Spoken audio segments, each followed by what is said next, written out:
உழவர் சந்தை திட்டமானது முன்னாள் முதல்வர் கலைஞர் ஆட்சி காலத்தில் விவசாயிகள் விளைவிக்கக்கூடிய விளைபொருட்களை ஏதுவாக சந்தைப்படுத்துவதற்கு ஏதுவாக இந்த உழவர் சந்தை திட்டமானது அறிமுகப்படுத்தப்பட்டது. இது தமிழகத்தின் அனைத்து நகரங்களிலும் விரிவுபடுத்தப்பட்டது.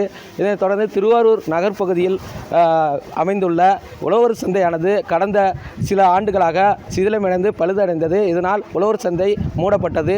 இதனையடுத்து வியாபாரிகள் மற்றும் உழவர்கள் மீண்டும் உழவர் சந்தையை திறக்க வேண்டும் என்று கோரிக்கை வைத்தனர். இதனை அடுத்து கடந்த 2022-23 ஆண்டுக்கான நிதிநிலை அறிக்கையில் தமிழக அரசு 75 லட்சம் ரூபாய் ஒதுக்கீடு செய்து மீண்டும் புனரமைக்கப்பட்டு கட்டுமான பணிகள் நிறைவடைந்தது. இதனை அடுத்து இன்று உழவர் சந்தையானது திருவாரூர் மாவட்ட ஆட்சியர் சாருஸ்ரீ மற்றும் திருவாரூர் சட்டமன்ற உறுப்பினர் பூண்டி கலைவாணன் ஆகியோர் இன்று திறந்து வைத்தனர்.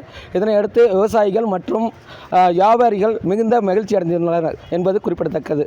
திருவாரூர் செய்தியாளர் இளவரசன். பாதகம் செய்பவரை கண்டால் நாம் பயங்கொள்ளலாகாது பாப்பா, மோதி மிதித்து விடு பாப்பா, அவர் முகத்தில் உமிழ்ந்து விடு பாப்பா.